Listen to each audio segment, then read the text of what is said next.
তমলুক লোকসভা কেন্দ্রে কে এগিয়ে, বিজেপি নাকি তৃণমূল, সে ব্যাপারে আলোচনা করব এই ভিডিওর মধ্যে। ষষ্ঠ দফার যে লোকসভা নির্বাচনে তমলুক এবার কার দখলে সেই ব্যাপারে আলোচনা করব। হাড্ডাহাড্ডি লড়াই কিন্তু অভিজিৎ এবং দেবাংশুর মধ্যে।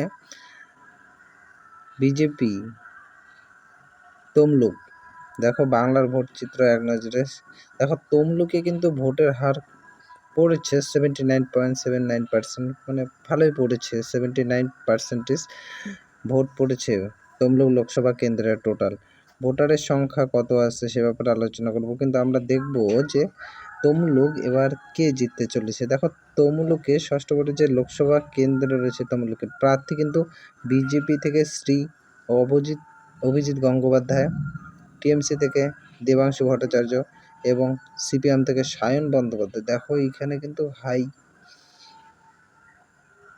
প্রোফাইল সবাই এসে দাঁড়াইছে। বিজেপি থেকেও খুব স্ট্রং ক্যান্ডিডেট, টিএমসি থেকেও স্ট্রং ক্যান্ডিডেট এবং সিপিএম থেকে তো স্ট্রং ক্যান্ডিডেট আছে এইখানে।